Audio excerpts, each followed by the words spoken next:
ایک ایسی آگ جو سمندر کے عین بیچوں بیچ بھڑک اٹھی۔ شعلے پانی پر یوں لپک رہے تھے جیسے خود سمندر نے آگ پکڑ لی ہو۔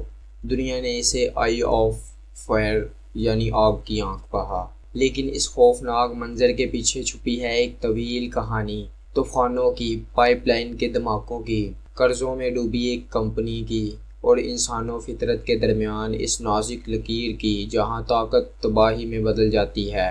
یہ ہے پی میکس اوشن فائر کی انکہی داستان۔ 2 جولائی 2021 خلیج میکسیکو۔ دنیا نے ایک ایسا منظر دیکھا جس پر یقین کرنا مشکل تھا۔ یہ کسی سائنس فکشن کا سین نہیں تھا، یہ حقیقت تھی۔ سمندر کے پانی پر آگ بھڑک رہی تھی۔ پانی کی لہروں کے بیچوں بیچ ایک دائرہ دہک رہا تھا جسے دیکھ کر یوں لگتا تھا جیسے سمندر کی آنکھ کھل گئی ہو۔ یہ حادثہ کومالوب زب آئل فیلڈ کے قریب پیش آیا، جو میکسیکو کا سب سے بڑا اور سب سے اہم تیل کا میدان ہے۔ یہی مقام اکیلا ملکوں کی تیل کی پیداوار کا 40% مہیا کرتا تھا۔ 5 گھنٹوں تک خلیج میکسیکو کی لہریں آگ کے شعلوں سے دہکتی رہی۔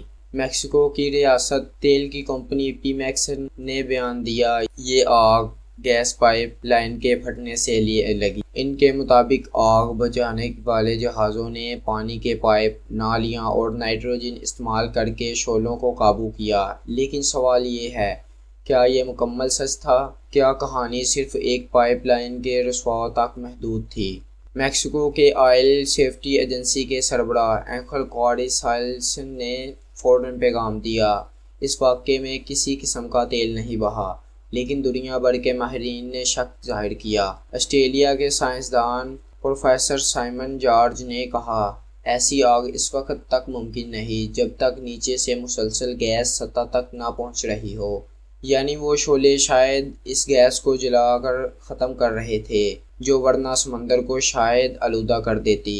تو سوال باقی یہ ہے، کیا پی میکس نے حقیقت چھپائی، یا یہ آگ ماحولیاتی تباہی سے بھی بدترین ثابت ہو سکتی تھی؟ اندرونی رپورٹوں نے بتایا کہ یہ حادثہ صرف مشینوں کی خرابی نہیں تھی بلکہ فطرت کی مار شامل تھی۔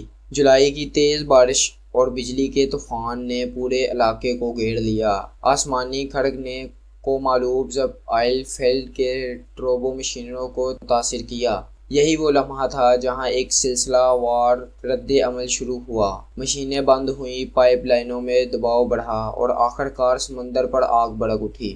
یہ واقعہ یاد دہانی ہے، چاہے انسان کتنی ہی جدید ٹیکنالوجی بنا لے، وہ اب بھی موسم کی طاقت کے سامنے بے بس ہے۔ جب پانی پر شعلے ناچ رہے تھے، آگ بجھانے والے جہاز سمندر کے بیچ پہنچے اور اونچی نالیوں سے پانی برسایا۔ نائٹروجن چھوڑی گئی تاکہ آگ کا دم گھٹایا جا سکے۔ 5 گھنٹوں تک یہ جنگ جاری رہی۔ انسان اور فطرت سامنے تھے، پانی کے اوپر آگ اور آگ کے اوپر پانی۔ آخر کار شعلے بجھ گئے، لیکن یہ سوال خدشات اب بھی باقی ہیں۔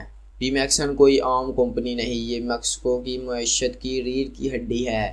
لیکن حقیقت یہ ہے کہ گزشتہ ایک دہائی سے اس کی پیداوار کم ہو رہی ہے۔ 2020 کے اختتام پر پی میکس پر $113 ارب سے زیادہ کا قرضہ تھا۔ یعنی یہ آگ صرف ایک پائپ لائن کے دھماکے کی علامت نہیں تھی، بلکہ ایک ڈوبتی ہوئی کمپنی کی جدوجہد اور قرضوں کے بوجھ کی تصویر بھی تھی۔ میکسیکو کے لیے یہ سوال اب اور گہرا ہو گیا، کیا وہ تیل اور گیس پر انحصار جاری رکھ سکتا ہے، یا وقت آ گیا ہے کہ وہ قابل تجدید توانائی کی طرف دیکھے؟ یہ حادثہ ایک تنبیہ تھا، تنبیہ کہ پرانا ڈھانچہ ایک پھٹنے والا بم ہے، تنبیہ یہ کہ ایندھن پر انحصار ماحول کے خطرناک، تنبیہ کہ جب انسان کی معیشت اور فطرت کی طاقت ٹکراتی ہے تو انجام ہمیشہ تباہی کی صورت میں نکلتا ہے۔ دنیا قابل تجدید توانائی کی طرف بڑھ رہی ہے، لیکن خلیج میکسیکو کا یہ منظر ہمیشہ یاد دلاتا ہے کہ ترقی کی قیمت اکثر آگ کی شکل میں وصول کی جاتی ہے۔ آگ کی آنکھ اب بجھ چکی تھی، لیکن عشق کے شعلے اب بھی یادوں میں جلتے ہیں۔ وہ آگ جو سمندر پر کھڑے بھڑکی، ہمیں یہ سکھاتی ہے کہ طاقت اور تباہی کے درمیان لکیر کتنی باریک ہے۔ سمندر سب یاد رکھتا ہے اور ہمیں بھی یاد رکھنا چاہیے۔